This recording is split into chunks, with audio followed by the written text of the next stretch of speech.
De volta para o segundo bloco, José Afonso com a palavra para responder o questionamento do Osmir, e o Fernando Melo já pediu um parêntese também para complementar a resposta. O Osmir tem razão quando ele diz que em 2010 nós puxamos essa proposta, não deu certo, porque houve realmente a interferência e foram tirando candidatos de peso das chapas. 2014, da mesma forma aconteceu, né? Foi quando saiu Alan Rick e saiu outros candidatos, aí nós olhamos para a chapa, não dava mesmo de compor uma chapa que pudesse alcançar o coeficiente. Verdade. Hoje é diferente, Osmir. Hoje a necessidade dos partidos a nível nacional obriga que tenha uma segunda chapa. Primeiro porque o chapão do PT não comporta todos os partidos. Uma chapa para federal, ela é composta com 11 homens e 5 mulheres, 16 candidatos. Não comporta todos os partidos. E em vistas disso, é que eu acho que nós vamos sobreviver, né, a essas questões que você levantou, e não tem como não ter essa segunda chapa, a chapa alternativa. Porque todos os partidos precisam obrigatoriamente ter 1,5%. Tentar e buscar a nível de Estado 1% da votação. A nível de Estado. Então, seguindo essa lógica, a chapa de deputados federais do governo situacionista terá a chapa... 32 candidatos. Não, terá a chapa PT, PSB, PCdoB, uma. Que, digamos assim, seria... E PDT, talvez? A do PDT... Não acredito. A do PDT e a de vocês serão duas chapinhas? Aí são três chapas. Aí são três chapinhas. É isso mesmo. É isso mesmo, doutor Narciso? É isso mesmo. Então aí eu estou contemplado, viu? Ele aí corre o risco. Houve uma eleição em Rondônia, interessante esse negócio de sobra, é bom lembrar, numa eleição que Olavo Pires foi candidato a governador e depois assassinado. Acho que elegeram os 8 deputados federais, não foi? Osmir, aconteceu a coisa mais impressionante do mundo. O coeficiente eleitoral era 39 mil votos. Naquela época, né? Naquela época. Claro. O partido de Olavo Pires fez 41 mil votos, então ultrapassou a rapaziada. Aí as outras 5 chapas tiraram em torno de 30 mil votos e não elegeu nenhum. O partido com 41 mil votos elegeu os 8. Porque as sobras foram todas descartadas. O problema também dessa fragmentação de chapinhas é porque pode também comprometer essas sobras e o partido acabar não elegendo ninguém, né? Não, mas aí, Narciso, desculpa, você complementa. Hoje a legislação está prevendo o seguinte, que você tem que ter duas coisas para evitar o efeito tiririca. Você tem que ter quociente eleitoral, mesmo o partido atingindo o quociente eleitoral, só se elege dentro daquele partido ou coligação quem tiver, o candidato tiver atingido 10% do quociente. Se não tiver, por exemplo... Aí entra para sobra. Mas 10% do quociente aqui no Acre, Osmir, vai ser 4 mil votos. Mas em São Paulo você elegeu gente com 350 votos. 5 mil votos. Não, deixa eu lhe dizer. Na eleição, a gente fala hoje no efeito Tiririca e o efeito Enéas. É o mesmo. Não, mas o dele foi mais impressionante ainda. Ele tirou voto que daria para eleger 8 deputados federais. Como só tinha se inscrito 7 candidatos a deputados, teve um que se elegeu com 200 votos. E se tivesse um candidato que só tivesse tido um voto, tinha sido eleito. Mas é exatamente por isso, eu vou lhe ouvir, Fernando, em seguida, é exatamente por isso que tem essa lei, eu acho que foi muito correta ela ser feita, corretíssima. Porque se fosse com a lei de hoje, só elegeria um que atingiu o Enéas. Só elegeria um. Vamos supor que só prosseguindo, essas coligações atinjam 6 candidatos só elejam 6 candidatos, coligações de partido, aí sim vai discutir as sobras. Aí onde os pequenos partidos e essas pequenas coligações... É isso mesmo. É isso? Perfeito. Tá, okay. Tirou a dúvida, né? Agora não tem mais dúvida, né? A legislação é boa. Legislação é boa. Eu estou contemplado. Favorece muito essas pequenas alianças. Favorece muito as pequenas alianças. Umas candidaturas majoritárias, né? PROS, PSDC vão apoiar Marcos Alexandre, né? Marcos Alexandre. Não, na oposição ao atual governo, eu acredito que também saia 2 chapas. É possível que saia 2 chapas. É possível. É possível, um chapão Mas tem uns 4 ou 5 partidos. É o mais forte do Acre, é o chapão da oposição. Mas tem 4 ou 5 partidos. PP, seria? Mas tem 4 ou 5 partidos ainda discutindo. Democrata. Discutindo a possibilidade de formar uma chapinha. Não está batido martelo, mas eles estão discutindo. O Democrata está coligado com o PSDB, desse acordo do Alan com o Rocha, né? Para o Rocha ser o vice. Aí eles fizeram um acordo DEM-PSDB para estadual e para federal, né? O deputado Tchê, que faz partido, ele fez uma visita ao PROS e o deputado Tchê, que é o presidente do PDT, né? Por que eu defendo que o PDT saia só? Que ele fez partido e ele chegou lá no PROS e disse assim, eu tenho 12 candidatos a deputado federal. Eu disse para ele, saia só, porque com essa nova lei da sobra, você fatalmente vai eleger um.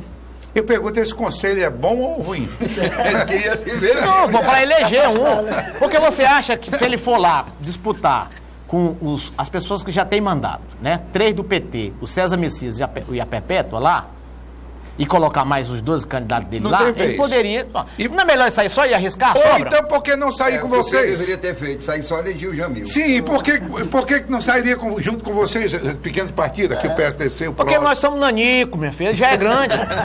Vocês estão querendo evitar... Nós somos nanico. Você está querendo evitar o PDT na tua chapa? Claro. Ela vem para atropelar todo mundo. O PDT não sai só. Mas pelo que me consta... Não, eu não acredito. Sinceramente, eu não acredito, o Narciso, que tenha 3 chapas dentro da Frente Popular. Sinceramente, também não será a acredito. composição? Eu acredito. Como é que vai ficar a composição? O PDT vai vir para ser chapinha. O PDT sempre foi... Para chapinha? Sempre capitaneou essa ideia. Eu acredito que tenha 3 chapas, eu não acredito. Tu concorda, Afonso? Eu concordo, eu acho que vai ter 2 chapas. Você acha que o conselho que eu dei a Tchê foi errado? Claro que foi. Foi bom pra você, não. Foi bom pra você. Vai perder uma vaga? Arriscar de perder uma vaga? Ali, olha errado. Olha ali. Você está pensando muito na sua eleição. Não, eu vou perder. Não, o Fernando ele quer contribuir com a eleição só. Ele está pensando só na eleição dele. Mas o Tchê sempre foi um líder da chapinha. Sempre foi o líder da chapinha. Ele esteve com a gente, né? Então ele não vai deixar de entrar. Osmir, é o seguinte, como eu sou candidato e sou parte, né? E apesar de ser presidente do partido, então essas discussões de arranjos aí, eu deixo a cargo do Alencar, que é o vice-presidente e o articulador político. Então, só dou minha opinião. Né? Que foi lá, fez uma visita cordial, eu dei minha opinião. Mas essa parte, esse arranjo político, não. Eu estou na rua procurando apoio. Sim. Ô, Fernando, esse massacre moral irresponsável, diga-se de passagem, porque eu acho que se a nossa classe política tem deixado a desejar e muito, eu acho que a imprensa responsavelmente deveria estar tentando recuperá-la e não destroçá-la mais ainda do que ela se encontra. Porque se você perceber até essa discussão, a discussão do foro por prerrogativa de função, que a imprensa chama de foro privilegiado, porque é uma perversidade. E não tem privilégio nenhum. A imprensa não a Globo, né? Essa expressão sequer existe. Não é só a Globo no país, não. Tem outra, tem a comunicação. Essa expressão sequer existe. Você vê que quando chegaram para definir a extensão, a restrição do foro, como se os bandidos da nação fossem os deputados federais e os senadores. Você vê que deixar, quer dizer, só atingiram. Quer dizer, aí eu pergunto, você que já foi parlamentar e deve estar saudoso, que é candidato a voltar, você vai empunhar a bandeira do novo ou do velho novo? Não, olha só. Primeiro vou falar sobre essa questão do foro privilegiado, né? Que é um apelido, né? É um apelido mal dado, né? Porque, olha só, um cidadão comum que é julgado no 1º grau, ele pode recolher para o 2º, para a 3ª e para o Supremo. E o cara que tem um foro privilegiado é julgado pelo Supremo e depois só pode recorrer a Deus. E numa cacetada só, né? Exatamente. Então não tem privilégio nenhum. O privilégio que ele tem é do engavetar, né? Se o cara engaveta... Não, me perdoe, meu Deus. Sabe qual é o privilégio que tem? A consequência é duplamente injusta. Se um deputado federal ou um senador for mandado para a primeira instância, Ou ele pega um juiz amigo que o protege, ou um juiz adversário que o persegue. Exatamente. A consequência é sempre desastrosa. Não, outra coisa, nós temos um exemplo recente de que foram julgar um deputado federal, o que é que ele fez? Renunciou ao mandato para ir para a primeira instância. Eduardo Azeredo. Para ir para a primeira instância. Então não há... E vai prescrever o processo dele, né? Com certeza. Porque aí ele... Recurso, perdeu, recorte. Mas enfiaram na cabeça do povo que é foro privilegiado. É foro privilegiado. E outra injustiça que comete com o Supremo, agora eu vou defender o Supremo. Sabe qual é? Não, no passado nunca julgaram ninguém. Porque são um bando de imbecis que jamais deram uma olhada na Constituição. É a terceira turma do... A Constituição nunca permitiu... Até 2011. Até 2009. Nunca permitiu que seus parlamentares fossem julgados. Essa modificação é de 2011. 2011, é. Essa modificação na Constituição é de 2011 para cá.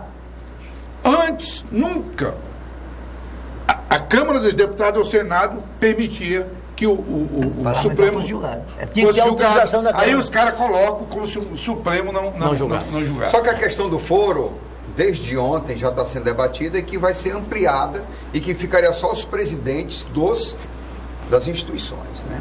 Ali com foro. Aí com o tempo. É uma questão que está avançando. Agora a gente tem que ter muito cuidado para evitar o que o doutor Narciso falou aqui ano passando, né?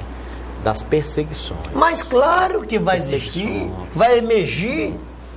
Tem uma questão, Narciso, que a gente atribui muito à imprensa. Fernando, só porque tem que chamar o intervalo, Osmir, você me corrige se eu estiver equivocado, mas olha, a gente questiona muito esse massacre moral à classe política. Mas, hoje de manhã, a Polícia Federal, uma operação, 30 prefeitos no interior de São Paulo roubando dinheiro da merenda.